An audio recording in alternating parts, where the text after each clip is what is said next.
Kaif 1 FAR 1 का। अच्छा जी,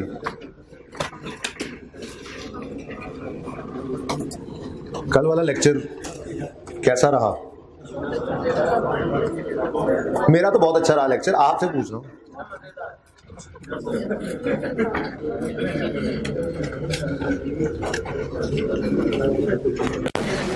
इस क्वेश्चन का सोल्यूशन मैं आपके साथ कल शेयर करूंगा, भूल गया हूँ, बल्कि यूं कर लूंगा भाई। बात सुनिए, ठीक है, किधर गए? चले गए? चले, एक मिनट यार। इसी हैंड आउट के अंदर ना मैं उन्हें रोक देता हूँ, अभी फोटोकॉपी भी नहीं रखवाते, मैं इसका सोल्यूशन भी उसके अंदर जो है वो ऐड कर दूंगा, ठीक है?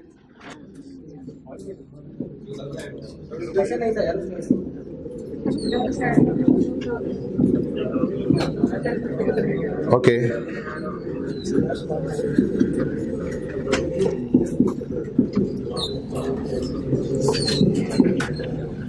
चलें जी। तो कोई मसले मसाइल जो हम कर रहे हैं वो नेट रिप्लेसमेंट वैल्यू मेथड है बस। एक होता है ग्रॉस रिप्लेसमेंट वैल्यू मेथड, ठीक है? वो मेथड आपको मैं जब करवाऊंगा तो फिर आपको मैं बताऊंगा कि ये वाला नेट था, ठीक है? अभी तो हमारी ज़िंदगी में एक ही मेथड है। अच्छा, वो ना यूज़ होने वाला है तकरीबन, कर लेते हैं हम एंड पे जाके एक आध सवाल उसका भी, क्योंकि आईकेप का क्या पता है, पूछ ही ले, ठीक है?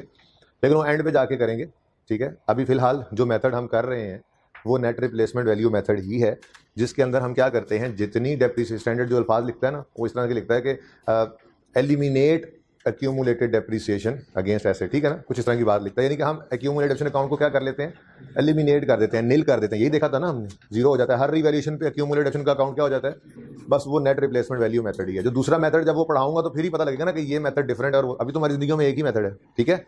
सही है? अच्छा, ये वाला क्वेश्चन, ये वाला क्वेश्चन नंबर 2 अटेम्प्ट किया तो वो मेहनती बने जो बहुत मेहनत करता है, वो जो डंकी होता है और वो डंकी वर्क करता है। आपने ये किया नहीं, वो तो मैंने बता दिया था इस वजह से। आई बेट अगर मैं ना बताता, पता है क्या करते? सुनो सुनो सुनो सुनो, करते ये 1 जुलाई 8 को एसेट खरीदते, 30 जून 9, 30 जून 10, 30 जून 11, 12, 13, 14, 15, 16, 17, 18, 19, 20, 21, 22, 30 जून 22 तक वर्किंग करते। स्टिल किसी बच्चे ने की, हाथ खड़ा करें, स्टिल किसी बच्चे ने की, एक दो जरूर होंगे, ना माने ना माने, मुझे पता है, मेरे बच्चे हैं, मुझे पता है। देखो, अपने बच्चों का पता होता है बंदे को, ठीक है ना? तो मुझे पता है 2-3 तो कम से कम अभी भी होंगे, हालांकि बता के भेजा था। अब सुनो, अब सुनो सुनो सुनो, सबने ऐसे ही किया है। चलें सुने, अब वो जो मैं आपके साथ रिमेनिंग लाइफ रिवैल्यूएशन की डेट पे खड़े होकर निकालो और बार बार कहता था टोटल लाइफ इतनी है और रिमेनिंग, उसको यूज करना था। एक बात रिमेनिंग लाइफ निकालने के लिए। दूसरी बात, straight line method of depreciation हो तो चाहे 500 साल की डेप्रिसिएशन निकालनी हो, आपने क्या करना है, 1 साल की डेप्रिसिएशन निकालनी है, उसको मल्टीप्लाई कर देना है लाइफ से, ठीक है? तो दरअसल ये पर्चे में ऐसे नहीं करना कि आपने क्या करना था, 1 जुलाई 2000 कब खरीदा, 8 को एसेट खरीदते और फिर उसकी कोई वर्किंग नहीं करनी थी, वो सारा कुछ होता आ रहा है होता आ रहा है होता आ रहा है, और आपने डायरेक्ट जंप लगा के आना था 30 जून 2022 का मतलब 1 जुलाई 2022 भी होता है, पता है ना? तो ईयर एंड 30 जून हो तो 30 जून 2022, और इस दिन आपके पास कॉस्ट नहीं होनी थी एसेट की, बल्कि अच्छा WDV डायरेक्ट निकालते हुए फिर मसला हो सकता है। तो चलो ये कर लेते आप कि 30 जून 22 पे लिखते कॉस्ट कितनी है, कितनी है कॉस्ट, 600 की कॉस्ट, ये लिख लेते भाई। नजर आ रहा है मेरे चांद, नजर आ रहा है आप दूसरे चांद को, पिछली लाइन वाले पहले 2 को। चलो, ये कोने जो होते हैं ना, ये बड़े खतरनाक होते हैं, इसलिए ये कोना तो मैं खाली रखता हूँ क्योंकि आगे मैं आ जाता हूँ। अच्छा जी, हालांकि स्मार्ट सा हूँ आपको उस्ताद वैसे, बहरहाल अब क्या हो सकता है, गुजारा करें अब जो है, या उस्ताद बदल लें या जगह थोड़ी सी बदल लिया करें। अच्छा जी, 600 मैंने कॉस्ट लिख दिया, ठीक है? हालांकि होना क्या चाहिए था, बुक वैल्यू। तो ये कहानी चली आ रही थी, कॉस्ट इसलिए लिख दिया कि आप डायरेक्ट WDV निकालते हुए परेशान ना हो। फिर 30 जून 2022 पे डेप्रिसिएशन की बजाय एक्यूमुलेटेड डेप्रिसिएशन निकाल लेनी थी बस, ठीक है? अब स्ट्रेट लाइन मेथड है, 600 डिवाइडेड बाय ओरिजिनल लाइफ 30 साल थी, अब ये निकलेगी 1 साल की डेप्रिसिएशन। अब साल गिनना शुरू करते हैं। 1 जुलाई 8 को ये एसेट खरीदा था, 1 साल 30 जून 8 पे ना खत्म कर लेना, ठीक है? 30 जून 9, 10, 11, 12, 13, 14, 15, 16, 17, 18, 19, 20, 21, 22, कितने साल? ये 10 और ये 4, 14 इंटू 14 आंसर इज 280। ये 280 की डेप्रिसिएशन माइनस हुई और 320 आ गया हमारे पास बुक वैल्यू एट 30 जून 2022। क्योंकि हमने बुक वैल्यू को कंपेयर करना है ना, यकम ये 30 जून 22 का मतलब यकम जुलाई 22 भी है ना, ठीक है। तो हमने यकम जुलाई 22 की रीवैल्यूड अमाउंट के साथ यकम जुलाई 22 की ही बुक वैल्यू जो है वो कंपेयर करनी है, ठीक है। तो इस डेट से परेशान तो नहीं हो रहे, कॉस्ट के साथ ये डेट लिखी हुई है। और भाई डेट तो कॉस्ट तो सारी जिंदगी कॉस्ट ही रहनी है ना, वो यकम जुलाई 8 पे भी यही कॉस्ट थी, हर साल यही कॉस्ट आती जाती है, ठीक है ना। और सही है। तो कितने बच्चों ने ऐसे ही किया था और कितने बच्चों ने ऐसे नहीं किया था, डिटेल से करके लाए थे, बता दो ना यार। सही है, कुछ नहीं होता है, हैं 5-7 हैं माशाल्लाह माशाल्लाह। तो कोई बात नहीं, ये मौका है सीखने का। मसला तब हो कि पर्चे में ये काम कर दो, तो पर्चे में ये काम नहीं करोगे इंशाल्लाह, बड़ी प्रैक्टिस करनी है इस काम की। अभी हम नोट बनाएंगे प्रॉपर्टी प्लांट इक्विपमेंट का, क्योंकि अब तो FR1 शुरू हुई है ना रिवैल्यूएशन में। अब जो पर्चे में आना है वो सीखना है हमने, आज शुरू कर देना है। लेकिन उसकी बेस सारा कुछ है जो पढ़ते आ रहे हैं। बनाने का कह देगा आपको नोट, अब उसमें एडिशन भी होगा जिसमें डायरेक्टली एट्रीब्यूटेबल कॉस्ट ऐड कर रहे होगे, डिस्पोजल भी होगा, सेल वाला भी होगा, डिस्ट्रक्शन वाला भी होगा, एक्सचेंज भी होगा, चेंज इन एस्टीमेट भी होगा, रिवैल्यूएशन भी होगी, ठीक है ना। तो वो सारी बेस है, उसी के साथ ही ये सारा काम करते हैं। बहरहाल बहुत सारी प्रैक्टिस होगी हमारी इसकी। रिवैल्यूएशन ऐसे ही मैं कह रहा था कि वो किसी भी दिन खड़े होकर रिवैल्यूएशन करवा लेते हैं, ठीक है ना। सही है, चलो अब 30 जून 22 पे क्या करेंगे, ये यकम जुलाई 22 पे एक लाइन खाली छोड़ेंगे। वेरी गुड, ये बात बोलना बहुत जरूरी है, ठीक है। और रीवैल्यूड अमाउंट लिख लेंगे। रीवैल्यूड अमाउंट कितनी है, 800। अब एसेट हमारा 320 पे था, अब लेके जाना है उसको 800 पे, तो 480 से बढ़ाना पड़ा। क्या आ गई है, सरप्लस आ गया रिवैल्यूएशन पर, गेन आ गया, बैलेंसिंग फिगर, ठीक है। ये इस तरफ बन रहा होता था हमारा रिवैल्यूएशन सरप्लस, ठीक है। तो ये 480 का रिवैल्यूएशन सरप्लस। अब मसला पता है क्या है, मसला ये है कि जर्नल एंट्री सिर्फ इस साल की मांगी हुई थी, 30 जून 2023 को जो खत्म हो रहा है, यानी कि यकम जुलाई 22 से 30 जून 23 तक। तो इधर तक की कोई एंट्री नहीं करनी थी, ना एसेट को खरीदने की एंट्री करनी थी, ना ही वो एक्यूमुलेटेड एप्शन की ही एंट्री भी नहीं करनी। ये नहीं हम कॉस्ट रिकॉर्ड कर लेते हैं इस दिन और एक्यूमुलेटेड एप्शन की एंट्री करें, नहीं। इस साल के अंदर कौन सी एंट्री हो रही है, साल के पहले ही दिन रिवैल्यूएशन हो रही है, तो उसकी 2 एंट्रीज नहीं, साल के एंड पे डेप्रिसिएशन की, ठीक है। तो पहली एंट्री एक्यूमुलेटेड डेप्रिसिएशन डेबिट, यहां पे मिलती है ना, यहां पे तो मिलती नहीं है ना ट्रांसफर की एंट्री। और कितनी डेप्रिसिएशन ट्रांसफर करोगे, 280, सारी की सारी निकाल ली थी हमने एक्यूमुलेटेड डेप्रिसिएशन, ठीक है। ये ट्रांसफर हो गया। दूसरी entry asset debit revaluation surplus, ये 2 एंट्री हो गई। अब ईयर एंड आना था 30 जून 2023, डेप्रिसिएशन करनी थी किसकी, 800 की, किस पर, रिमेनिंग, किस पर, रिमेनिंग लाइफ। रिमेनिंग लाइफ किस दिन निकालनी थी, हाँ यकम जुलाई 22 पे खड़े होकर निकालनी थी, यही सिखा रहा था, ठीक है ना। अब ऊपर डेप्रिसिएशन देखने वाले जो हैं, जिनकी आदत थी कि 1 2 3 4 डेप्रिसिएशन हो गई, चलो जी इतनी लाइफ गुजर गई, इतनी रह गई, वो तो फिर फंस जाते ना यहाँ पे, ठीक है। तो फिर यकम जुलाई 22 पे खड़े होकर हमने रिमेनिंग लाइफ निकालनी है। एक एसेट जो यकम जुलाई 8 को आया था, यकम जुलाई 22 तक कितने साल गुजर गए, दोबारा गिन लो या ये गिने हुए हैं यूज कर लो, 14। 30 में से 14 साल गुजर चुके, तो रिमेनिंग 16 डिवाइडेड बाय 16, कितने बच्चों ने 16 निकाल लिया था, ओके जी। और साथ ही साथ 400 उसी के साथ भी आपने, सॉरी 480 के साथ भी आपने जी 50 ऐसे बोला, मुझे 400 लग रहा था, क्लियर तो बोल दो। 30 750 450, हाँ जी बेबी, अंग्रेजी वाली, ओके। बुक वैल्यू जी। अब एंट्रीज की बात अगर करें तो हमारे साल में 4 अदद एंट्रीज हो रही हैं, जो आपके सवाल की रिक्वायरमेंट थी। मैं एंट्रीज कर नहीं रहा, ज़बानी बोल रहा हूं, सिर्फ चेक करके टिक कर लें। पहली entry accumulated depreciation debit asset, मिली नहीं ना यहाँ से, ठीक है, 280 से टिक कर लें, नहीं की वो कर लें। तो पहली entry accumulated depreciation debit asset credit, transfer हो गया। दूसरी entry asset debit revaluation surplus credit, done 480 से, ठीक है। तीसरी entry depreciation expense debit accumulated depreciation credit 50 से। चौथी entry revaluation surplus debit retained earnings credit 30 से। तो कहा था आपको ये सवाल 2 मिनट का है, ठीक है। तो सवाल तो यहाँ से शुरू हुआ, यहाँ पे खत्म हो गया। 4 एंट्रीज की, 2 मिनट का ही काम था, ठीक है। 2 नहीं तो 3 मिनट लग जाते, लेकिन जिन्होंने ओके। अच्छा जी, Shahzad textile purchase the plant for 500 यकम जुलाई 10, plant has an estimated life of 10 साल and no residual value. SML uses revaluation model for subsequent measurement. ये सारी बातें तो पता है ना, रिवैल्यूएशन मॉडल, सब्सीक्वेंट मेजरमेंट बताया था आपको, सब्सीक्वेंट मेजरमेंट में 2 मॉडल्स अलाउड हैं, ठीक है। And account for revaluation on net replacement value method. ये कौन सा मेथड है, अंडरलाइन करके लिखें, जो हम कर रहे हैं, ठीक है। बस ये वही मेथड है जो हम कर रहे हैं। तो पर्चे में ये नाम लिखा हुआ है तो परेशान हो जाएंगे, नहीं, जो काम करते हैं वही कर देंगे। जब दूसरा मेथड आएगा फिर इससे फर्क करेंगे। तो जो मेथड रिवैल्यूएशन काम कर रहे हैं वो नेट रिप्लेसमेंट वैल्यू मेथड ही है। Details of revaluation performed by an independent firm of valuers are as follows. 3 revaluations हुई और 1-1 साल के फासले से हो रही हैं, 11, 12 और 13, डे 1 पे, यानी कि start of the year revaluation है। तो ऐसे ही सवाल हमने, इससे मुश्किल सवाल कल क्लास में कर लिया था, ठीक है।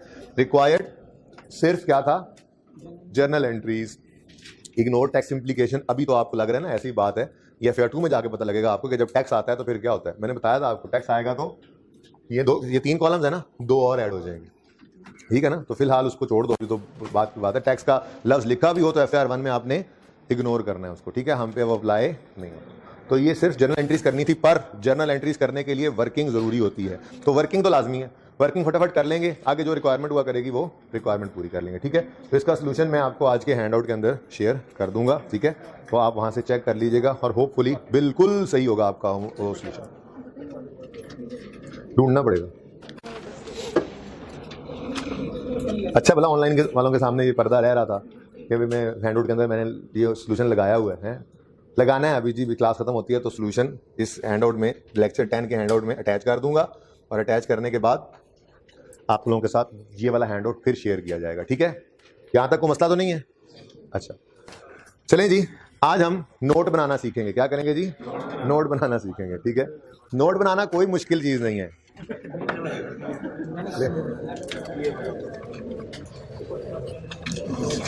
सुनो, एक जादुई जुमला जिससे आपकी सारी मुश्किलात आसान हो जाएंगी, वो सुनो।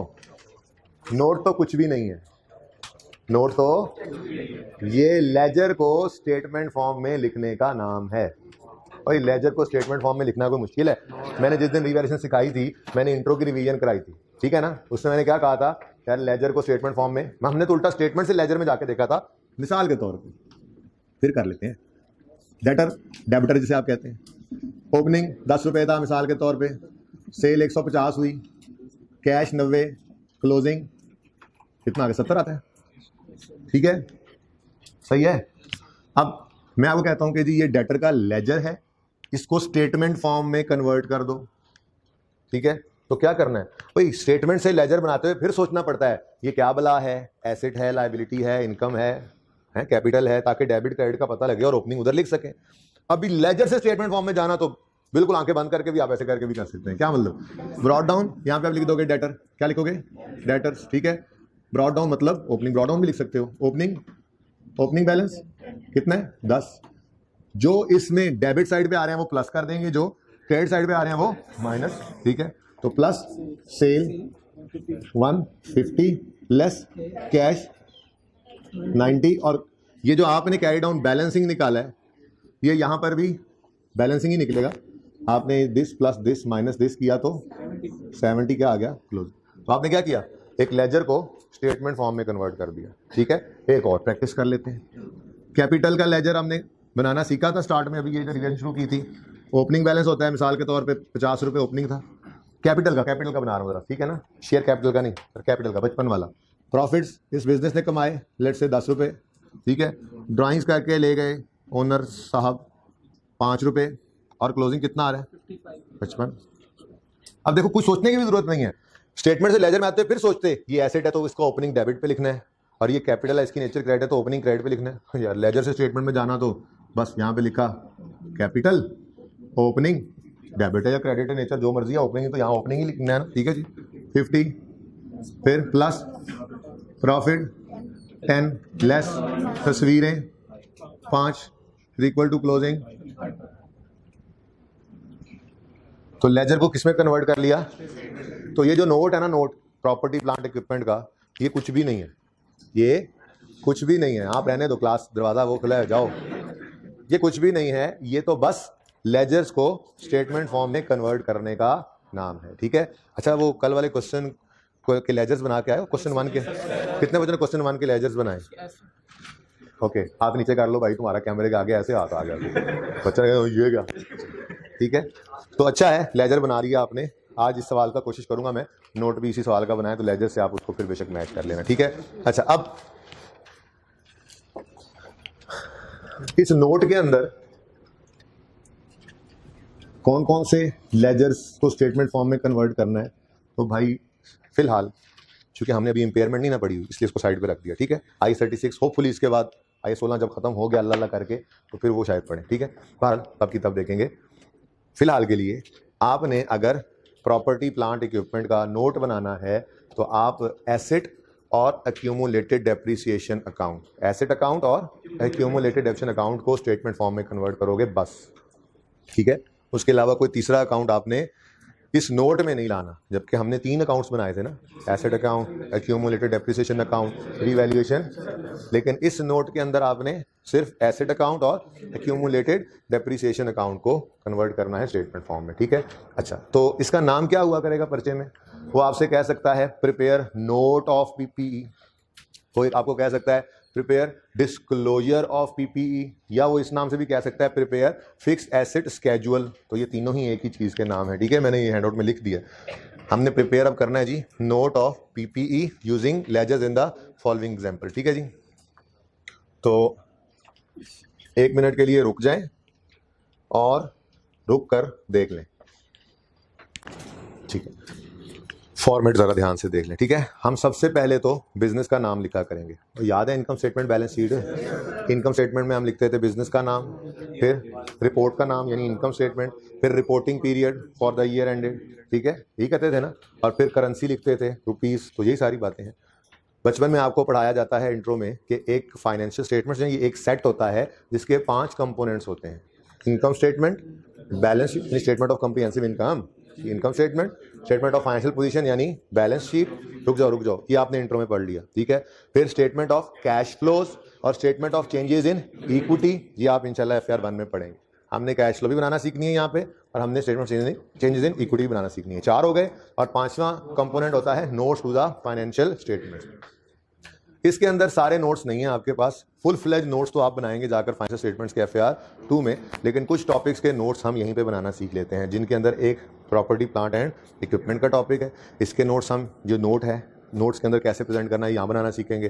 फिर एक इन्वेस्टमेंट प्रॉपर्टी है, उसका नोट बिल्कुल इसी जैसा होता है, वो भी बनाना सीख लेते हैं। और एक नया मेहमान आया है हमारा, ठीक है, IAS 8, तो देख लूँगा मैं ICAP की बुक को आते हुए, ठीक है।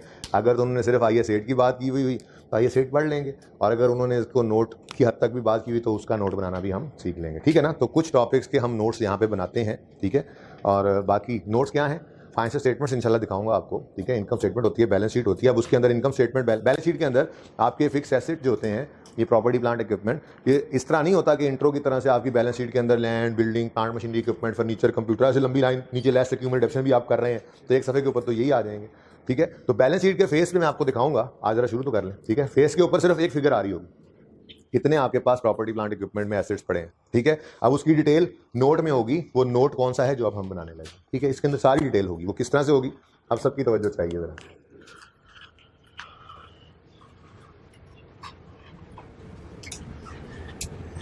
इससे इधर नहीं हो सकता, इसलिए आप मैनेज कर लें आप लोग, ठीक है।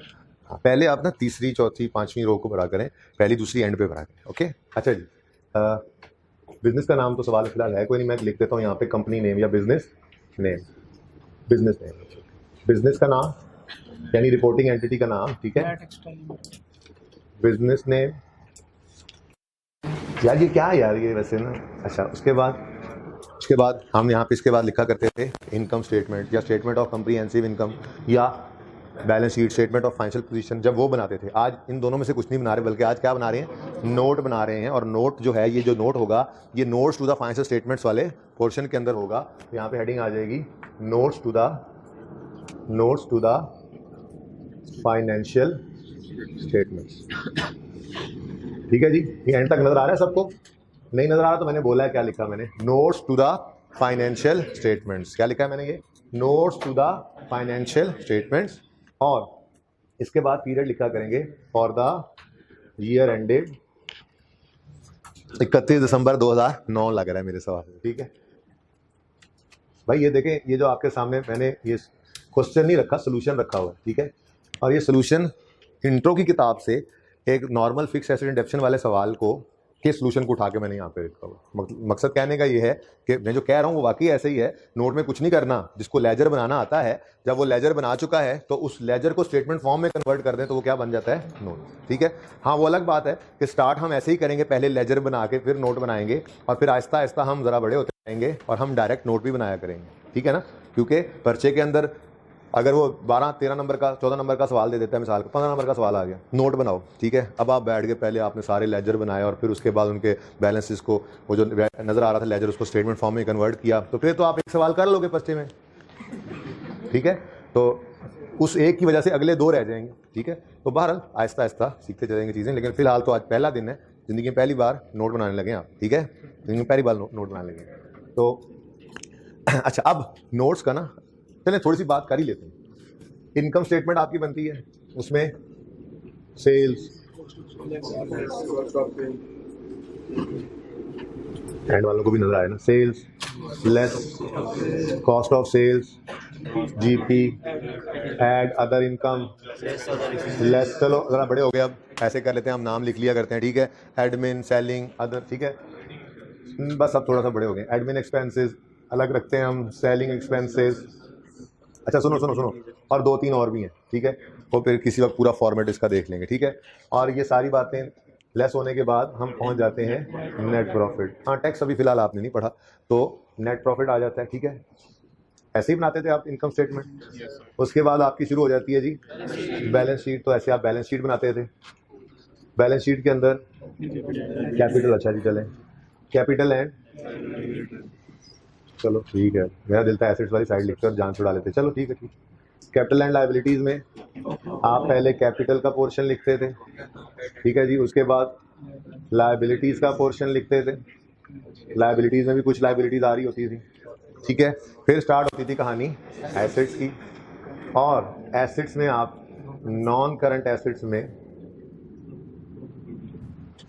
ये तो मैंने बच्चों को पीपीई लिखवा दिया था, वरना इंट्रो के लेवल के ऊपर ज़्यादातर बच्चे मेरे वाले ही बैठे हैं, तो मैंने यहाँ पीपीई लिख दिया था बैलेंस शीट में इंट्रो में। लेकिन वैसे इंट्रो में ये पीपीई लिखने की जरूरत नहीं है, वहाँ पे भी शायद यही बताया होगा कि यार आगे जाके ऐसे करना ही है, तो चलो अभी से कर लो।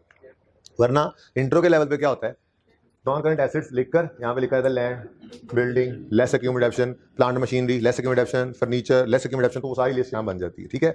लेकिन अब जो प्रोफेशनल लेवल पे आप अब जा रहे हैं आहिस्ता आहिस्ता, कंपनी की जो फाइनेंशियल स्टेटमेंट्स होती हैं उनमें इस तरह से नहीं आप बैलेंस शीट के फेस पे सारा कुछ लिख रहे होते। तो बैलेंस शीट के फेस के ऊपर नॉन करंट एसेट्स में सिर्फ एक लाइन लिखी होगी, प्रॉपर्टी, प्लांट एंड इक्विपमेंट, ठीक है जी, प्रॉपर्टी, प्लांट एंड इक्विपमेंट, और यहाँ पर एक फिगर आ रही होगी, ठीक है। अब ये फिगर में सारे ही एसेट्स की डिटेल पड़ी होगी, ठीक है। अब ये सारे एसेट्स की डिटेल देखने के लिए आपको नोट्स में जाना पड़ेगा। ऐसे ही इनकम स्टेटमेंट बनी होती है, देखता हूँ मैं शायद अभी एक नज़र आपको दिखा दूँ कुछ फाइनेंस स्टेटमेंट, लेकिन पहले नोट बनाना तो सीखें, ठीक है। इनकम स्टेटमेंट बनी होती है, फिर बैलेंस शीट होती है अगले सफ़े पे, फिर कैश फ्लो होती है, चेंजेस इन इक्विटी होती है, और फिर हेडिंग आती है notes to the financial statements. उसमें फिर अब नोट्स बनना शुरू हो जाते हैं, ठीक है। तो जैसे मिसाल के तौर पे आपकी सेल्स हैं, उनमें रिटर्न रिटर्न है, ठीक है। तो फाइनेंशियल स्टेटमेंट्स जो प्रोफेशनली जो बनती हैं, पब्लिश हुई होती हैं, उनमें यहाँ ब्रैकेट में सेल लेस सेल रिटर्न नहीं की होती, ठीक है। उसके लिए तो लिखा होगा यहाँ पे आप नोट नंबर 1 में जाकर देखें। नोट नंबर 1 में यूज़र जाएगा, उसमें जाके देखा जी सेल्स हैं, लेस रिटर्न्स हैं, कुछ टैक्स लेस जो ट्रीटमेंट होती है, ये नोट आप FAR 2 में बनाना सीखेंगे। फिर कॉस्ट ऑफ सेल में आप करते थे ओपनिंग प्लस परचेज प्लस कोई डायरेक्टली एट्रीब्यूटेबल कॉस्ट हैं, less closing is equal to cost of sale. Manufacturing concern हो तो वो और तफसील से होता है, लेकिन ये सारी चीज़ें यहाँ पर नहीं, यहाँ पर लिखा होगा नोट नंबर 2। अब यूज़र नोट नंबर 2 में जाएगा, यहाँ पे सिर्फ एक ही फिगर होगी, ठीक है। और इसकी अगर कोई ब्रेकअप है, कोई डिटेल है, कोई प्लस माइनस है, चीज़ें 5-6 मिलकर एक बनी है, तो वो नोट 2 में जाकर देखें, ठीक है ना। तो ऐसे ही अदर इनकम का नोट, एडमिन, सेलिंग, ऐसे करते करते कोई 7-8 नोट यहाँ पे बन गए मिसाल के तौर पे, ठीक है। फिर कैपिटल के अंदर कोई अगर है तो नोट बन जाएगा, लाइबिलिटीज़ में अगर कोई वर्किंग है तो नोट्स बनते बनते हम पीपीई तक पहुँच गए। और मिसाल के तौर पर इससे पहले मिसाल के तौर पर कोई 12 नोट बन चुके थे, सेल का, कॉस्ट ऑफ सेल का, सेलिंग का, एडमिन का, अदर इनकम का, कोई कैपिटल का, कोई लाइबिलिटीज़ का, कोई करंट का, कोई नॉन करंट, करते करते कोई 10, 11, 12 नोट बने हुए थे। तो पीपीई का नंबर जब आया तो इसका नोट नंबर 13 बना, ठीक है ना। ये सिर्फ इसलिए समझाया कि यहाँ पर हम नोट नंबर भी लिखा करेंगे, ठीक है ना। वो कुछ भी हो सकता है, आप एक नंबर भी लिख देना यहाँ पे, वो भी सही है। ऐसे ही अज्यूम करना है कोई नंबर। आई के पे सोल्यूशन में यहाँ नंबर 1 लिखा होता है, तो सवाल जो सिर्फ यही सामने है, तो नंबर 1 लिखना भी कोई गलत नहीं है। लेकिन मैंने 13 क्यों लिखा, ताकि ज़्यादा अच्छा कॉन्सेप्ट रहे ध्यान में कि नोट्स तो बहुत से बन रहे होते हैं, उनमें ये 13वां नंबर है। आपका दिल करे आप 17 लिख लो, 22 लिख लो, 25 लिख लो, 5 लिख लो, जो मर्जी नंबर लिख लो, लेकिन नंबर जरूर लिखना कि ये क्या होगा, ये फाइनेंशियल स्टेटमेंट्स से रेफर हो रहा होगा नोट्स के अंदर ये नंबर। ठीक है, तो नोट नंबर 13 हमने अज्यूम किया। किस चीज का नोट है जी ये? प्रॉपर्टी, पौधा एंड इक्विपमेंट। ठीक है जी, प्रॉपर्टी, प्लांट एंड इक्विपमेंट, जिसमें हमारे सारे फिक्स्ड एसेट आते हैं। ठीक है, अच्छा अब ये तो थी सारी ऐसे ही बात मुफ्त के नंबरों वाली। अब मुद्दे की बात पे आते हैं। मैंने कहा ये नोट पीपीई का जो बनाना है, इसमें कौन से 2 लेजर्स को स्टेटमेंट फॉर्म में कन्वर्ट करना है? एसेट को और, तो एसेट्स की या तो हम बल्कि मैं इसको एक लफ्ज मुश्किल से लिख रहा हूँ, ग्रॉस कैरिंग अमाउंट। क्या कह रहा हूँ जी? ग्रॉस कैरिंग अमाउंट पता है क्या होती है? अगर एसेट कॉस्ट मॉडल पे है तो उसकी कॉस्ट ग्रॉस कैरिंग अमाउंट है, और अगर रीवैल्यूएशन मॉडल पे है तो उसकी revalued amount gross carrying amount. तो कह सकते हैं कि कॉस्ट। ठीक है ना, बहरहाल मैंने ये मुश्किल लफ्ज लिखा और इसका मतलब मैं इधर आपको बता देता हूँ। ग्रॉस कैरिंग अमाउंट का मतलब क्या है जी? ये कॉस्ट भी हो सकती है अगर एसेट कॉस्ट मॉडल पे है, और रीवैल्यूड अमाउंट भी हो सकती है अगर एसेट रीवैल्यूएशन मॉडल पे। ठीक है, सही है ना? तो जान छुड़ा लेते हैं हम, ग्रॉस कैरिंग अमाउंट लिख लेते हैं। जो एसेट कॉस्ट मॉडल पे होगा उसकी कॉस्ट पड़ी होगी यहाँ पे, जो रिवैल्यूएशन मॉडल पे होगा उसकी रीवैल्यूड अमाउंट पड़ी होगी। ठीक है, सही है। ओके, ग्रॉस कैरिंग अमाउंट यानी कि जिसको आप कह रहे थे एसेट का अकाउंट जो कॉस्ट पे बनता है, समझ आ रही है? ग्रॉस कैरिंग अमाउंट में ओपनिंग बैलेंस आएगा। मैक्सिमम क्या हो सकता है? Opening balance. फिर ऐड क्या करोगे? ये आज मैं प्लस माइनस लिख रहा हूँ, कल से ये भी छोड़ देंगे लिखना। एडिशन ने ऐड ही होना है, ओपनिंग डिस्पोजल ने, तो टाइम बचाने की तरफ ऐसा ऐसा जाएंगे। बहरहाल एडिशन, फिर डिस्पोजल्स, साथ साथ नोट नहीं करना प्लीज। और फिलहाल तो बस इतना ही, रिवैल्यूएशन तो है नहीं, और क्लोजिंग बैलेंस। क्या आ जाएगा जी? चलो मैं दोबारा बना लूंगा, फिलहाल बातें सादा ही रखते हैं। रीवैल्यूएशन वाले नोट के लिए ऊपर वाला सब लिखा रहने देंगे ना, पीछे से मैं दोबारा लिखूंगा। ठीक है, अच्छा फिर दूसरा क्या स्टेटमेंट फॉर्म में कन्वर्ट करना है आपने? एक्यूमुलेटेड। अच्छा ये काम लग रहा है बड़ा मुश्किल है, पता नहीं क्या टेंशन है। अभी जब ये मैंने कंप्लीट करना है ना, आपने कहना ये भी कोई काम था। एक्यूमुलेटेड डेप्रिसिएशन के लेजर में भी 4 नॉर्मल चीजें क्या आती हैं, ज़हन में लाएं। Opening depreciation expense for the year, disposal की डेप्रिसिएशन डेबिट साइड पे आती थी, और क्लोजिंग। बस ओपनिंग बैलेंस,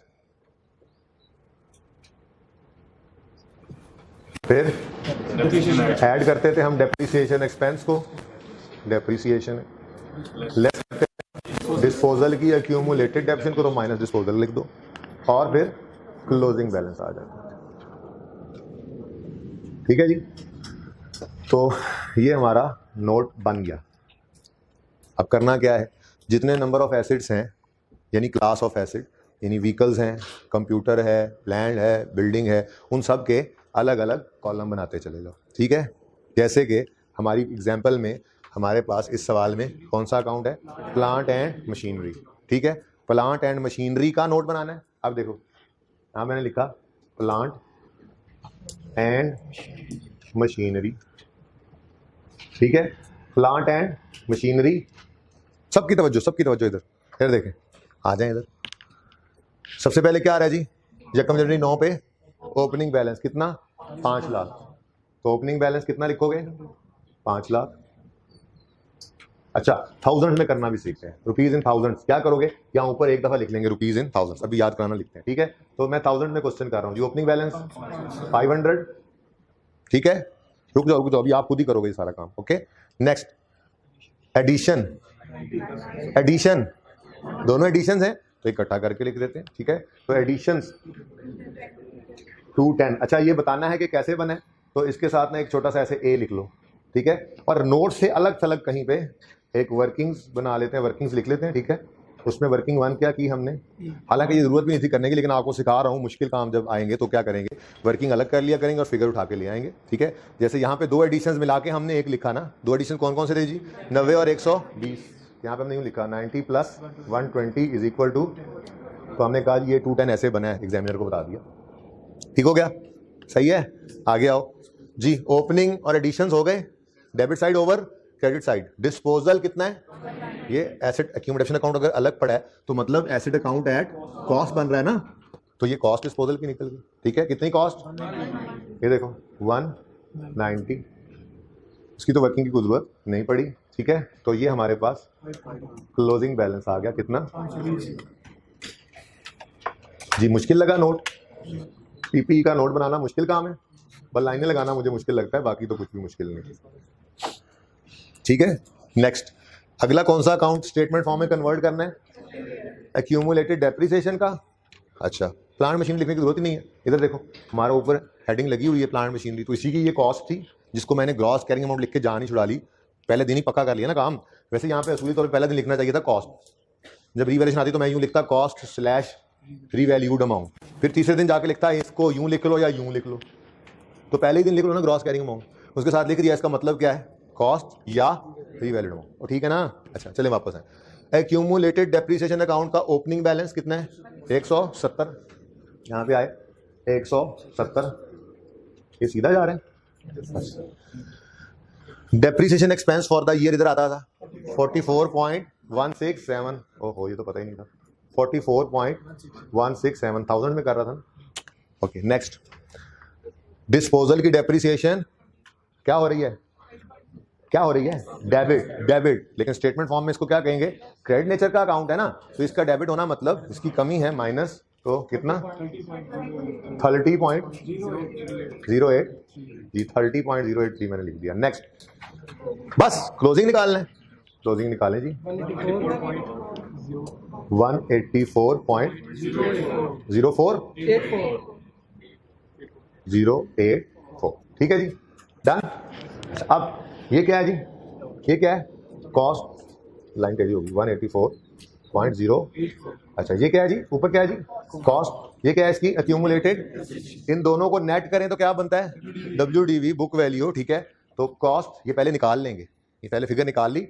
अब हमने क्या किया, हमने कहा जी इस कॉस्ट में से इस एक्यूमुलेटेड ऑप्शन को क्या कर दो माइनस, माइनस करके आंसर बताओ 335 तो सही था ना, .996। अच्छा यार आप लोगों से टोटल ही नहीं होते वैसे आपस की बात। ये हमारे पास क्या आ गया जी, ये क्या आ गया जी बुक वैल्यू, ये क्या है बुक वैल्यू, बुक वैल्यू कह लो, रिटर्न डाउन वैल्यू कह लो, कैरिंग अमाउंट कह लो, कैरिंग वैल्यू कह लो। जो सोए हुए हैं ना ये कल की सवाल पूछेंगे, सर कैरिंग वैल्यू का मतलब बुक वैल्यू ही होता है, हालांकि मैं बोल रहा हूँ इसी को आप बुक वैल्यू कह लो, इसी को आप WDV कह लो, इसी को आप कैरिंग वैल्यू कह लो, इसी को आप कैरिंग अमाउंट कह लो, सब एक ही चीज़ के नाम है। ठीक है, अच्छा अगली बात ये निकली कैसे है, थोड़ा सा ऐसे ही लिख लेते हैं इसको हम, अगर मिसाल के तौर पे A कह लें और इसको B कह लें, तो ये कैसे निकला है A माइनस B करके। ठीक है ना, जिसको ना समझ आई हो तो आप समझ आ गई होगी कि एक्यूमुलेटेड कैसे निकली है, cost minus sorry book value कैसे निकली है, कॉस्ट माइनस एक्यूमुलेटेड। ले जी नोट तैयार हो गए, ये PPE का नोट है। ठीक है, अच्छा इधर देखो, अब इसी सवाल का अगला एसेट कौन सा है व्हीकल अकाउंट। अब व्हीकल अकाउंट आया तो क्या करोगे, इधर देखो, इधर देखो, इधर व्हीकल का कॉलम बनाओगे, एक कॉलम की जगह खाली छोड़ोगे, फिर ना कहना बताया नहीं। ठीक है, व्हीकल का अकाउंट बनाओगे, कॉलम बनाओगे और यही सारा काम व्हीकल के लिए करोगे और आपका वक्त शुरू होता है। अब मेरी बात सुनो, करना क्या है, पहले ये नहीं नोट करने लग जाना, इसका कॉलम ऊपर हेडिंग बना लो ना, जगह खाली छोड़ दो। ठीक है, और दूसरी हेडिंग बना के पहले नया काम खुद करो। ये व्हीकल का अकाउंट है, ये इसका एक्यूमुलेशन का अकाउंट है, तो पहले अपना टेस्ट करो, अपना टेस्ट पहले दो, जब ये हो जाए उसके बाद फिर ये भी बगैर देखे खुद करो, ये भी ये भी मैं इधर इशारा कर रहा हूँ भाई, ये भी बगैर देखे खुद करो। ठीक है, सही है।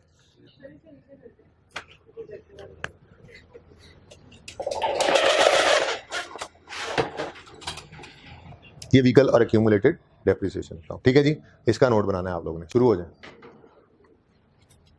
भाई। ये जो लिखा हुआ है ये सारा आ रहा है कैमरा में जी भाई।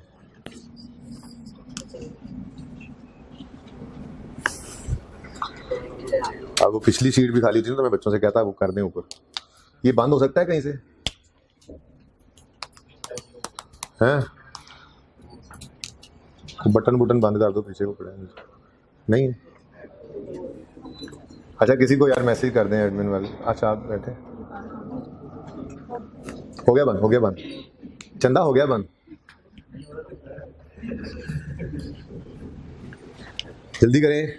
व्हीकल के लिए नोट बनाएं और फिर उसके बाद प्लांट एंड मशीनरी के लिए नोट बनाएं, और ये बगैर बोर्ड के उस तरफ देखे बनाएं। ऑनलाइन वालों को तो नज़र आ नहीं रहा, इंशाल्लाह नज़र नहीं आएगा ये जब तक खुद बना नहीं लेते। और आप लोग पास होना चाहते हैं तो ईमानदारी से इसी तरफ देखें, खुद से बनाएं कोशिश करके। गलत ही हो जाएगा ना पहली बार, सर पहली बार ही हम खुद नोट बनाएं, पहली बार ही खुद बनाते हैं ना।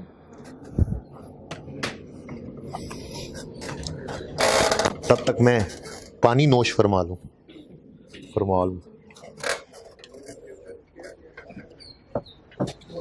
हम पानी नोश फरमा लें पहले। पानी ने क्या अड्डे तुसी नवाब साहब, मैं आना ही नहीं।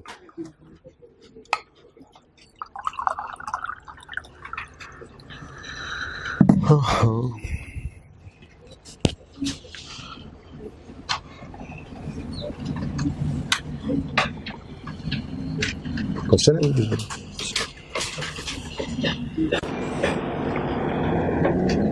ऑनलाइन वाले पानी पीने की गुड़ुक गुड़ुक ना सुने, सवाल करें।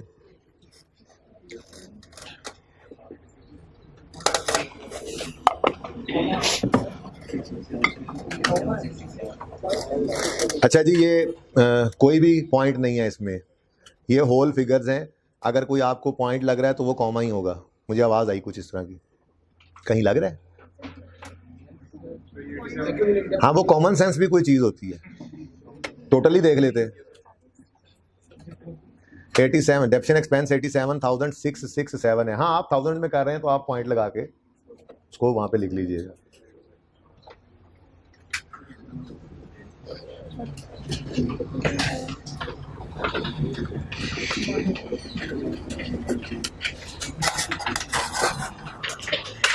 बना लिया नोट, हाथ खड़ा करें, दोनों का मुकम्मल।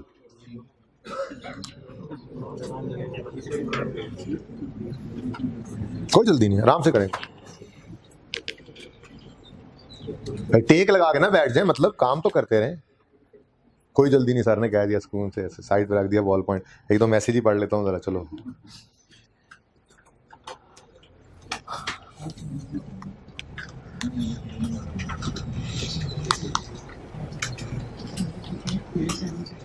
नहीं इधर बैठ जाओ ना, इधर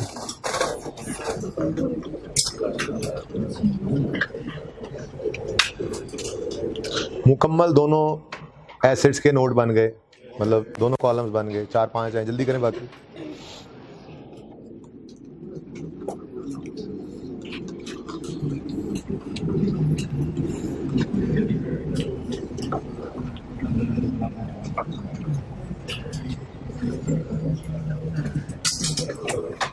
ये सवाल का साइज बड़ा करने की जरूरत तो नहीं है, नजर आ रहा है ना सबको? ये क्या देख रहे हो बोर्ड के उस साइड पे, क्या देख रहे हो? हाँ, क्यों देख रहे हो तुम में ज़हन, आंखें बंद करो, विजुअलाइज करो। एसेट के अकाउंट में नॉर्मल 4 चीजें, ओपनिंग, एडिशन, दूसरी तरफ डिस्पोजल, माइनस और क्लोजिंग। विजुअलाइज करो, अक्यूमुलेट डेप्शन, ओपनिंग, डेप्शन एक्सपेंस, डिस्पोजल डेप्शन निकली और क्लोजिंग। क्या देख रहे हो उधर? कहा भी है मत देखो उधर। मेरी कड़ी नजर है आप लोगों पे, खबरदार। ओ भाई साहब, क्या देख रहे हो उस साइड? नहीं, तुमने उस तरफ देखा है। बदतमीज नाफरमान बच्चे। इतना टाइम खुला दिया आपको मैंने, हालांकि मुझे जल्दी है। नहीं, इस बात को जो कुछ और आगे पढ़ाना है उसको पढ़ाने की जल्दी है। ठीक है जी।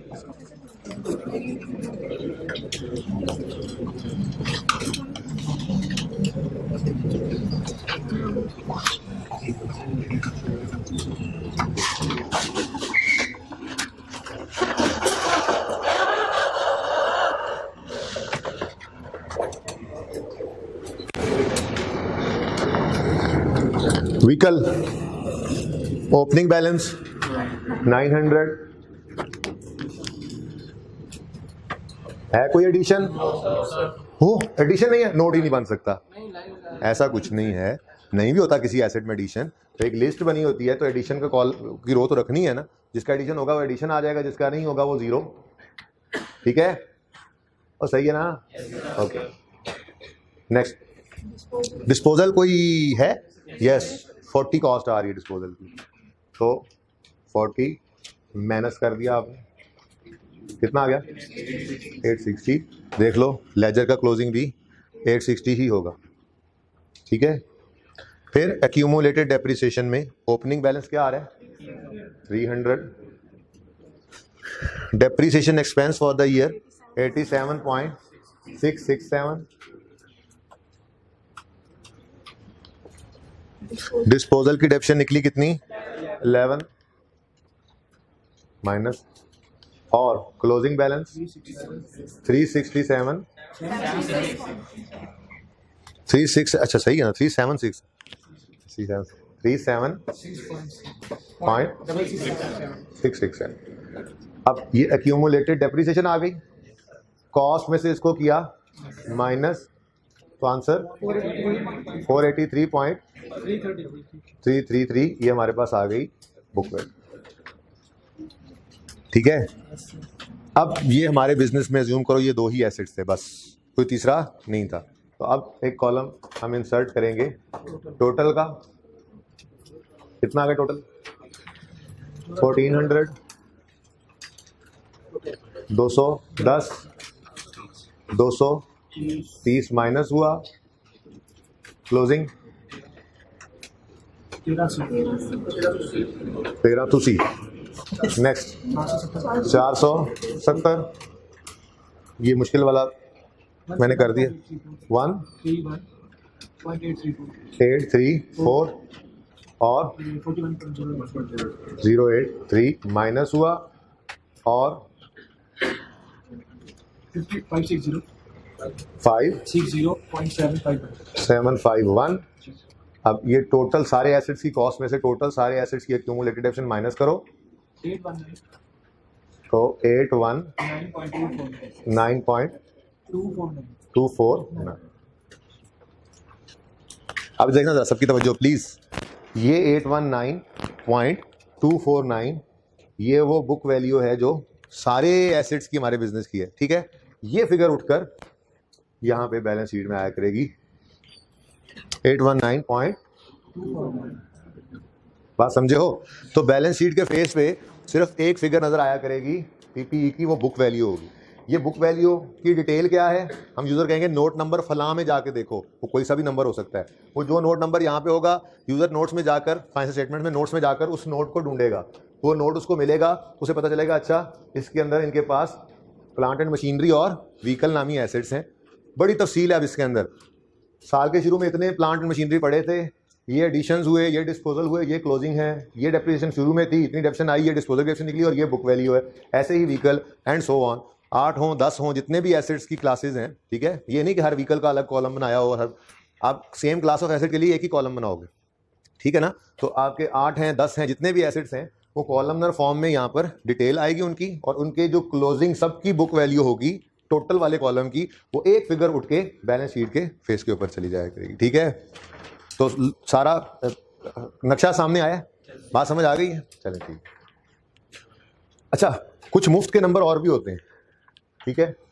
वो मुफ्त के नंबर क्या होते हैं, देखें यूजर फाइनेंशियल स्टेटमेंट्स का जो यूजर है उसको क्या पता कि आपने प्लांट एंड मशीनरी को किस मेथड ऑफ डेप्रिसिएशन पे डेप्रिशिएट किया है, क्या रेट ऑफ डेप्रिसिएशन था, ठीक है, सही है, मॉडल रीवैल्यूएशन यूज कर रहे हो या कॉस्ट, तो यूजर को तो नहीं पता। आप अकाउंटेंट्स ने ये काम करके लेजर बनाए होते हैं ना, यूजर के सामने ये लेजर्स नहीं जाते, लेजर्स बिजनेस के यूजर के सामने, फाइनेंशियल स्टेटमेंट्स में तो ये बैलेंसेस जाएंगे, ठीक है। तो ये फाइनेंशियल स्टेटमेंट्स आपके सामने बनी है जो यूजर के सामने होंगी। अब यूजर को ये भी बताना है कि अब क्योंकि सवाल मैंने पता नहीं कब उठाया था, उसके अंदर कौन सा मेथड है, तो मैं अज्यूम जो कर रहा हूँ ना, ठीक है, वो अज्यूम जैसे सवाल के अंदर तो होगा ना, स्ट्रेट लाइन मेथड है, रिड्यूसिंग बैलेंस है, ठीक है। तो मैं अज्यूम कर रहा हूँ, ठीक है, कि हमारा प्लांट एंड मशीनरी जो है वो स्ट्रेट लाइन मेथड से ठीक है, स्ट्रेट लाइन से मिसाल दे रहा हूँ ऐसे, ठीक है, स्ट्रेट लाइन मेथड से डेप्रिशिएट हो रहा है, और जो व्हीकल है वो रिड्यूसिंग बैलेंस से, आउटपुट मेथड भी हो सकता था लेकिन वैसे ही एग्जांपल दे रहा हूँ, वो तो जो सवाल के अंदर लिखा होगा वो लिख देंगे, ठीक है। तो ये हमने क्या लिख कर दिया, ये क्या है जी, डेप्रिसिएशन मेथड, ये क्या लिखा हमने, तो नोट की मेन बॉडी खत्म हो गई है, ठीक है, नोट की मेन बॉडी का ही ये पार्ट है, लेकिन बुक वैल्यू के बाद ये 3 बातें हम बता रहे हैं, 3 बातें बता रहे हैं। पहली बात, रेफरेंस मेथड कौन सा यूज हुआ, ने कहा जी इसके लिए स्ट्रेट लाइन, इसके लिए रिड्यूसिंग बैलेंस, ये अज्यूम किया मैंने, ठीक है ना, सवाल में नहीं लिखा हूं, सवाल में लेजर है, सही है। दूसरी बात,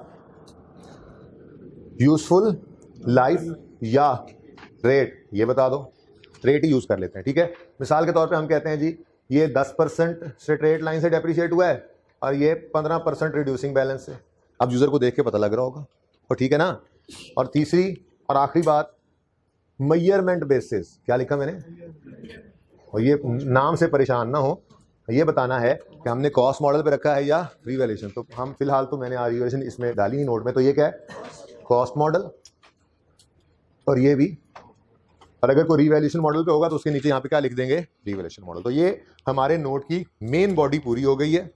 इसके बाद अब हम इस नोट के आगे दुमे लगाएंगे, ठीक है, आने वाले दिनों में। मेन बॉडी यही है नोट की, तो इसको नोट की मेन बॉडी को नोट कर लें, खुद ही लिखें, नकल क्यों कर रहे हैं। अगर आप गौर करें तो बस 2 ही चीजें हैं, एक एसेट की कॉस्ट यानी एसेट अकाउंट, और दूसरा इसकी एक्यूमुलेटेड डेप्रिसिएशन का अकाउंट। ये स्टेटमेंट फॉर्म में लिखे हमने, इनको नेट किया और बुक वैल्यू निकला, ठीक है। चलो डिब्बा इधर भी लगा दो, ये क्या है कॉस्ट, ये क्या है एक्यूमुलेटेड, इनका डिफरेंस बुक वैल्यू, ठीक है जी। ले जी आपने नोट बनाना सीख लिया, इतनी सी बात। तो मुश्किल लगा नोट, तो नोट तो कुछ भी नहीं है, बताओ है कुछ, नोट तो कुछ भी नहीं है, ये तो लेजर को ही स्टेटमेंट फॉर्म में प्रेजेंट करने का नाम है, ऐसे ही है कि नहीं। अच्छा ये समझ आ गया, ये फ्लो लॉजिकल, बुक वैल्यू उठ के यहाँ पे आई है, ये डिटेल, ठीक है ना। बाकी देख लेते हैं, थोड़ा नोट की प्रैक्टिस कर लो, आज टाइम बचा तो आज फाइनेंशियल स्टेटमेंट्स देख लेना, नहीं तो कल। ओके जी आगे आए, मेजरमेंट बेसिस और रिवैल्यूएशन। लेकिन अभी तो कॉस्ट है ना, जो कोई एसेट, देखो सारे एसेट्स को रिवैल्यूएशन मॉडल पर रखना जरूरी नहीं है। एक क्लास को, ये मैं मेरा चुप कर जाए, एक क्लास ऑफ एसेट रिवैल्यू, अगर मिसाल एक बिल्डिंग रिवैल्यू की है तो बिल्डिंग सारी रिवैल्यूएशन मॉडल पे लानी पड़ेगी लाजमी। ये नहीं कि मतलब कि बिल्डिंग को रिवैल्यू कर लो और जिसका मतलब ना उसको ना करो, लेकिन अगर बिल्डिंग को रिवैल्यूएशन मॉडल पे रखा है तो प्लांट को रिवैल्यूएशन मॉडल पे रखना जरूरी नहीं है। तो एक क्लास ऑफ एसेट के लिए एक मॉडल होना है। तो हो सकता है हमारे बिजनेस में एक class of asset cost model पे और दूसरी रिवैल्यूएशन मॉडल पे, तो वो नीचे वही लिखा है, जो कॉस्ट मॉडल पे होगी उसको नीचे कॉस्ट मॉडल लिख देंगे, नहीं तो रिवैल्यूएशन मॉडल लिख देंगे, ठीक है। ये सवाल आपके सामने नजर आ रहा है आपको, देखें इसके ऊपर क्या लिखा हुआ है, prepared note of PPE using ledgers in the following example by students. ये एक्स्ट्रा प्रैक्टिस है, विदाउट रिवैल्यूएशन है, जल्दी से कर लें। ये नोट आपने बनाना है और सिर्फ 3 मिनट में बनाना है, कितने मिनट में, और नकल नहीं करनी, शाबाश, जल्दी करें जल्दी करें जल्दी करें। फिर मैंने रिवैल्यूएशन की बात अब करनी है, जल्दी कर लें। मैं इतनी देर में ना वो जो आपने कल क्वेश्चन किया है होमवर्क में, लेजर बनाए हैं, आप उधर रखें, मैं उसके लेजर यहाँ जरा बना लूँ, ठीक है, कि मुझे 2 यार नीचे गिरा दिए, चल रहे हैं कोई बात। आप लोग जल्दी से नोट बनाएं।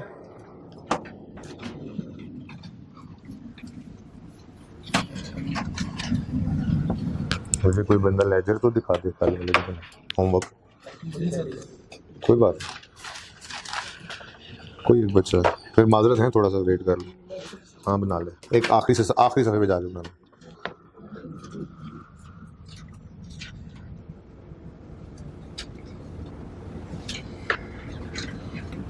एसिड का नाम नहीं था ना कल वाले सवाल में कोई।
यार ये 350 ही आया था, 312 और 150 कहाँ से आ गया?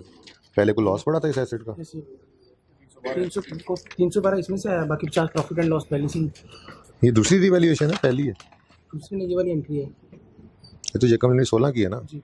मैं तो जेकब जनवरी 14 वाली एंट्री कर रहा हूँ। तुमने इसको 350 को काट के पता नहीं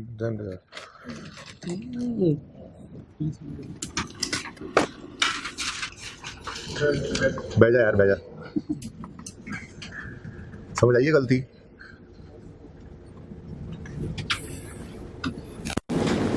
जी तुम्हें क्या लिखा हुआ है एकोमोडेशन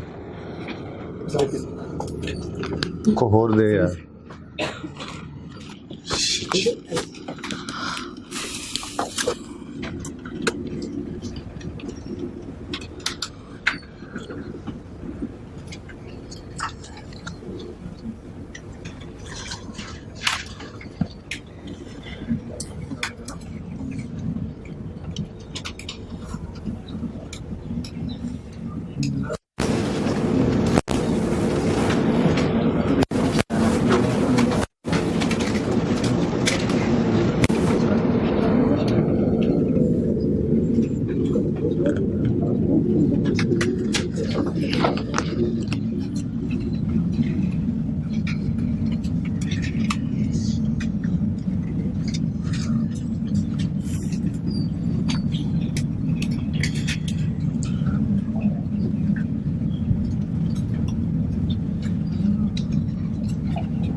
जी कितने बजे बना लिया नोट? ये इतनी देर में अभी तक नोट नहीं बना आप लोगों से? या अल्लाह, या ना चक ला या मैनू छड़ दे। अल्लाह ना करे ऐसे ही, बस मजाक।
ले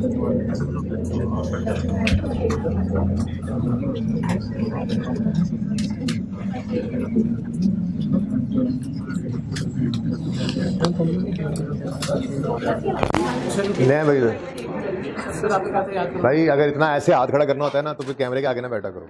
ले आए भाई इधर कैमरा जी। जिस नोट बनाया जिसने तो रजिस्टर मैंने ले लिया था, और कोई नोट बन गया? अच्छा जी, मशीनरी का account opening 52,950, addition 2480, disposal minus करोगे 2800, क्लोजिंग बैलेंस आ जाएगा 52,630। इसकी एक्यूमुलेट एप्शन ओपनिंग 28,350, एप्शन एक्सपेंस 5 पॉइंट भाई इधर ले आए 5245, डिस्पोजल 887 और क्लोजिंग बैलेंस 32 पॉइंट यानी 32,708। ये WDV ये इस फॉर्मेट पे क्यों नहीं आया? 19,922 आ गया। स्ट्रेट लाइन मेथड अज्यूम किया बच्चों ने खुद से, अच्छा है चलें। यूजफुल लाइफ नहीं लिखी, रेट लिखा है तो यूजफुल लाइफ स्लैश रेट भी लिखें फिर, ठीक है। और मेजरमेंट बेसिस कॉस्ट मॉडल। ऐसे ही फर्नीचर का आपने बनाया और इसकी बुक वैल्यू आ रही है 1534, ठीक है। तो ज़रूरी नहीं है पहला स्ट्रेट लाइन और दूसरा रिड्यूसिंग बैलेंस होगा, ठीक है ना, ये ज़रूरी नहीं है। हाँ वो तो मैंने अज्यूम किया, फिर बच्चों ने सोल्यूशन में भी ऐसे ही अज्यूम कर लिया, ठीक है। सवाल तो बताएगा ना, जब वो सवाल करेंगे जिस जो असल सवाल होगा उसमें बताएगा ये कौन सा मेथड यूज़ कर रहे हैं, क्या रेट ऑफ डेप्रिसिएशन है, कौन सा मॉडल यूज़ हो रहा है, ठीक है। हैं ये दोनों चेंज ही तो हैं। वो कह रहे हैं टोटल कैसे निकलेगा अगर क्या चीज़ चेंज होगी तो क्या हुआ? कॉस्ट वाले की भी ग्रॉस कैरिंग अमाउंट कॉस्ट होगी, रीवैल्यूएशन मॉडल वाले की gross carrying amount revalued amount होगी, तो total gross carrying amount less. ये लाइक अनलाइक कुछ नहीं है। प्रॉपर्टी प्लांट इक्विपमेंट IAS 16 के अंदर हम दोनों मॉडल्स पे रख सकते हैं, तो हमने वो इकट्ठे करके ही रखे हुए हैं, वहाँ पे एक ही फिगर आएगी। अब वो डिटेल में जाकर देखेंगे, जो कॉस्ट मॉडल पड़ा है उसकी कॉस्ट नजर आएगी यहाँ पे, और जो रिवर्स मॉडल पे उसकी रिवैल्यूड अमाउंट नजर आएगी, ठीक है, जो अलग अलग नजर आ रहे हैं। अब टोटल तो फिर PPE है ना। रिवैल्यूएशन मॉडल का मतलब ही क्या है कि हमने अपने एसेट्स को उठा के रिवैल्यूड अमाउंट पे रखा हुआ है, तो वो भी एसेट्स ही, दूसरे भी एसेट हैं जो कॉस्ट मॉडल पड़े हैं। तो ये लाइक अनलाइक कुछ नहीं है जी। और भाई ऐसे है ना, ओवर राइटिंग किया करो, इससे नंबर कट जाते हैं, ठीक है। अच्छा जी कैसे दो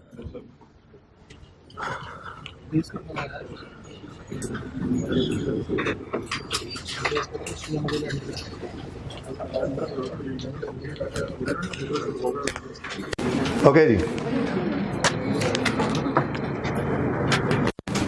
अच्छा वैसा है, फिलहाल मैं थोड़ी सी प्रैक्टिस इसकी करवाता हूँ ज़रा, रीवैल्यूएशन, ताकि समझ आ जाए। हम मल्टीपल एसेट्स को फिलहाल थोड़ी देर के लिए भूल जाते हैं, फिर इंशाल्लाह सवाल लाएंगे क्लास के अंदर मल्टीपल एसेट्स वाला। फिलहाल मेरे सामने एक कल वाला सवाल है जिसमें हमारा एक ही एसेट था, और उस एसेट की आगे कोई 4, 5, 6 साल की ज़िंदगी की वर्किंग की हमने, और उस एक एसेट की ही हमने जो है वो लेजर्स वगैरह बनाए थे, ठीक है ना जनरल। तो थोड़ी देर के लिए अज्यूम करते हैं हमारे पास एक ही एसेट है, ताकि मैं मल्टीपल ईयर्स को ज़रा आपके आमने सामने जब वो शो कर सकूँ। जाहिर सी बात है फिर टोटल का कॉलम तो नहीं बनाना, 2 साल की वर्किंग को ऐड करके, 2 साल के बैलेंस को ऐड करके तीसरा टोटल तो नहीं बना लेंगे ना। तो थोड़ी देर के लिए मैं सिर्फ रीवैल्यूएशन की प्रैक्टिस नोट में हो जाए, इसके लिए आप सिंगल एसेट के ऊपर आ गए हूँ और उसके मल्टीपल ईयर्स की तरफ जा रहा हूँ, ताकि हम रीवैल्यूएशन को अच्छी तरह से समझ लें, ठीक है ना, कि रीवैल्यूएशन को कैसे डील करना है इस नोट के अंदर। जब रीवैल्यूएशन पक्की हो जाएगी तो फिर हम उस मल्टीपल एसेट्स वाले नोट पे जाएंगे जिसमें कोई एसेट्स कॉस्ट मॉडल पड़े हुआ करेंगे, कोई रीवैल्यूएशन मॉडल पे, ठीक है। बात समझ रहे हो? सवाल वैसे दोनों तरह से, बल्कि मैं तो यूँ कहूँगा कि सवाल तो मल्टीपल एसेट्स वाला ही आता है, जैसा मैंने आपको अभी नोट बनाना सिखाया, ठीक है। लेकिन ये आज और कल का दिन जो है, ये हम जरा रीवैल्यूएशन को पक्का कर लें कि वो नोट में कैसे डील करते हैं। फिर जब रीवैल्यूएशन पक्की हो जाएगी हमारी नोट में, उसके बाद फिर हम मल्टीपल एसेट्स वाले नोट पे चले जाएंगे जिसमें कुछ एसेट्स कॉस्ट मॉडल पे हुआ करेंगे, कुछ रीवैल्यूएशन मॉडल पे, ठीक है। अच्छा, अब अगर एसेट रीवैल्यूएशन मॉडल पे है, जो कि हमारा एसेट है, ठीक है, तो क्या होगा भाई? सोच के बताओ क्या होगा? ओपनिंग तो वैसे ही होगा। चेंज क्या हुआ था रीवैल्यूएशन मॉडल पे जब आया था एसेट? एक मिनट, रीवैल्यूएशन के दिन कौन से 2 काम किए थे? बस इतनी सी बात है। नोट में भी इतना सा ही फर्क पड़ेगा। अगर रीवैल्यूएशन है तो फिर ट्रांसफर भी होगी और सरप्लस लॉस की रिकॉर्डिंग, बाकी सब तो वैसे ही होगा, ठीक है। अब ट्रांसफर की एंट्री क्या होती थी? Accumulated depreciation debit, asset credit. Accumulated depreciation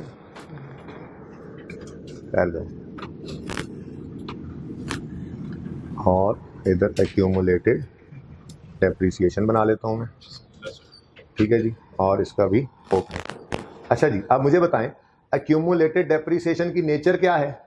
credit, ठीक है। अब ट्रांसफर की एंट्री में हम इसे क्या कर रहे हैं, मतलब कम माइनस, इसका मतलब अगर ट्रांसफर की एंट्री करेंगे तो यहां पर एक नई चीज क्या आ जाएगी, हाँ बस लिख दो ट्रांसफर। अगली बात आपको पता है ये ट्रांसफर क्या हुई है, एक्यूमुलेटेड डेप्रिसिएशन का बैलेंस ट्रांसफर हुआ है एसेट अकाउंट में, ठीक है ना। तो accumulated depreciation debit asset, asset credit का मतलब यहां से भी क्या करेंगे, तो ये एक तो ये नई चीज आ गई, ठीक है, क्या, ट्रांसफर की एंट्री। ट्रांसफर की एंट्री ही हमने लिखी हुई है भाई, ठीक है। ये देखो जब भी होगा इस दिन जाकर रिवैल्यू हो रहा है ना, तो इस दिन क्या हो रहा है, पहली एंट्री क्या हो रही है, ये देखो एक्यूमुलेटेड डेप्रिसिएशन का अकाउंट डेबिट, मतलब इसमें से 50 निकल गया, एसेट का अकाउंट क्रेडिट, इसमें से 50 निकल गया, तो यही हमने नोट के अंदर लिख दिया, कोई मसला। दूसरा काम क्या होता था जी, सरप्लस या लॉस की रिकॉर्डिंग। सरप्लस आता था तो एसेट बढ़ जाता था, लॉस आता था तो यहां पर बस एक ही कॉलम बना लो, एक ही रो रख लो, ठीक है। प्लस भी हो सकता है और माइनस भी हो सकता है, ये आज लिख रहा हूं, कल से लिखेंगे ही नहीं, ठीक है। क्या चीज, रिवैल्यूएशन, बस रिवैल्यूएशन लिख दो, जान छुड़ाओ। अगर प्लस लिखा होगा तो मतलब रिवैल्यूएशन सरप्लस है, माइनस लिखा होगा तो ठीक है ना, पहले दिन ही काम आसान कि मैं दो रोज लिखूं फिर कहूंगा एक कर लो, कोई जरूरत नहीं है। बस रिवैल्यूएशन पे सरप्लस आएगा तो प्लस, लॉस आएगा तो हाँ एक ही चीज होगी ना, ठीक है। अच्छा, बाकी सब ऐसे ही है। ये देखो ये क्या है, ये नया नोट के अंदर रिवैल्यूएशन का असर बस इतना सही है, बाकी क्या था, बाकी तो वही एडिशन वैसे ही है, फिर वही डिस्पोजल्स माइनस होंगे जो कि अभी इस नोट में यूज नहीं होना, ठीक है। और फिर क्या आ जाएगा आंसर, क्लोजिंग बैलेंस, ठीक है। यहां पे क्या होगा, वही डेप्रिसिएशन, वही डिस्पोजल, ये तो अब याद हो गया ना बाकी। और फिर लो जी, अगर रीवैल्यूड एसेट हो ना, अगर रीवैल्यूड एसेट हो तो बस ये एक, ये दो और ये तीन, ये आइटम्स सिर्फ, लाइन आइटम सिर्फ हमारे जो है वो बढ़ गए, उसके अलावा बाकी सब वैसे का वैसे, ठीक है, ठीक है। अब मैं वैसे तो असूल क्या है फाइनेंशियल स्टेटमेंट्स का, असूल ये है मोस्ट रिसेंट ईयर इधर हो कंपैरेटिव, यानी अगर मैं 14 में खड़ा हूं तो यहाँ 14 और इधर 13, लेकिन जरा फिलहाल पहला दिन है और दूसरा डिटेल लेंथी बहुत है ये, ठीक है, और मैं तरतीब से चलना चाह रहा हूँ, इसलिए आज के लिए मुझे माफ करें, सिर्फ आज के लिए मैं यहाँ पे पहले 12 लिखूंगा, फिर 13 लिखूंगा, फिर 14 लिखूंगा, फिर 15, बात समझ रहे हो, ठीक है ना, ये मुझे माफ कर दोगे। उसूल तो यही है कि रिसेंट को सबसे पहले रखना चाहिए, कंपैरेटिव को बाद में, ठीक है ना। चलो अच्छा जी, अब अगर बात करें प्रॉपर्टी प्लांट इक्विपमेंट में, हमारा सिर्फ ये एसेट बस ये एक ही है, ठीक है ना, मैं सिर्फ रिवैल्यूएशन को कैटर करना सिखा रहा हूँ, मेरी बात समझ रहे हो जी। तो यहाँ पर हमने for the year ended 31 December 2000, sorry इधर ले 31 दिसंबर 2000, 31 दिसंबर तो वहाँ लिखा हो, यहाँ लिख लो बस 2012, हर बार लिखना पड़ेगा 2012। इधर देखना आप सारे लेजर से देख के बना लो, आज कोई मसला नहीं, आज लेजर से देख के बना लो। अभी डायरेक्ट की बात, डायरेक्ट बनाना सीखेंगे हम, लेजर की मोहताजी इंशाल्लाह छोड़ देंगे, वो दिन आएगा, वो दिन इतना दूर भी नहीं है, 2-3 दिन में आ जाएगा इंशाल्लाह, लेकिन फिलहाल आज पहला दिन है, जिंदगी में पहली बार नोट बनाया, ठीक है। ओपनिंग बैलेंस कितना था 12 में, 500 नहीं था, ओपनिंग में 0 था, फिर एडिशन, अच्छा ट्रांसफर कुछ हुआ नहीं क्योंकि रिवैल्यूएशन साल नहीं हुई, तो फिर रिवैल्यूएशन सरप्लस भी कोई नहीं, हाँ एडिशन आया 500, कोई डिस्पोजल, लो जी क्लोजिंग बैलेंस बता दो, ठीक है। एक्यूमुलेटेड एक्शन 0, 25 0 माइनस, ठीक है, तो क्या आ गया 25, इनको नेट किया तो बुक वैल्यू आ गई हमारे पास 475। मुश्किल काम आसान, देख लो एसेट का क्लोजिंग क्या बता रहा है पहले साल के एंड पे 500 और एक्यूमुलेशन का अकाउंट क्लोजिंग, इन दोनों को नेट करो तो बुक वैल्यू, को मसला 2013 आया। अब एक साल पहला मुश्किल होता है जो पहला बनाया, उसके बाद उससे अगला तो आसान। क्लोजिंग बैलेंस सबसे पहले क्या बन जाएगा, ठीक है, ये क्लोजिंग बैलेंस सबसे पहले, तो लेजर में भी ऐसे ही करते हैं ना, सबसे पहले क्लोजिंग को ओपनिंग बनाते थे, ये मुफ्त के नंबर मिस नहीं करने, क्लोजिंग बैलेंस क्या बन गए ओपनिंग, ठीक है। अब कोई ट्रांसफर, कोई रिवैल्यूएशन, कोई एडिशन, कोई डिस्पोजल, सभी 0, तो ये 500 का 500 ही पड़ा, और ठीक है ना।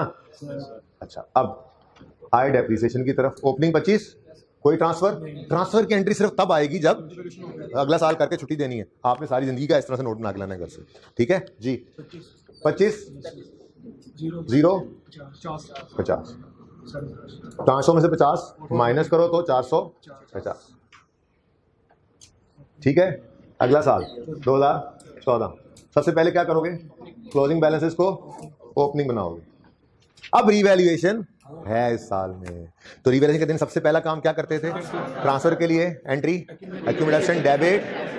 तो यूं हो सकता है ना हम 2014 में खड़े हों और ये asset revalued model, revaluation model पे हो, कोई और वो कॉस्ट पे हो, तो ये उसका वो रेलेवेंट साल बना रहे हैं हम। ठीक है ना, इकट्ठे सवाल के अंदर फिर देखेंगे ये सब चीजें। ठीक है ना, फिलहाल तो सिर्फ रिवैल्यूएशन की प्रैक्टिस हो जाए। अच्छा, ओपनिंग बैलेंसेस आ गए भाई।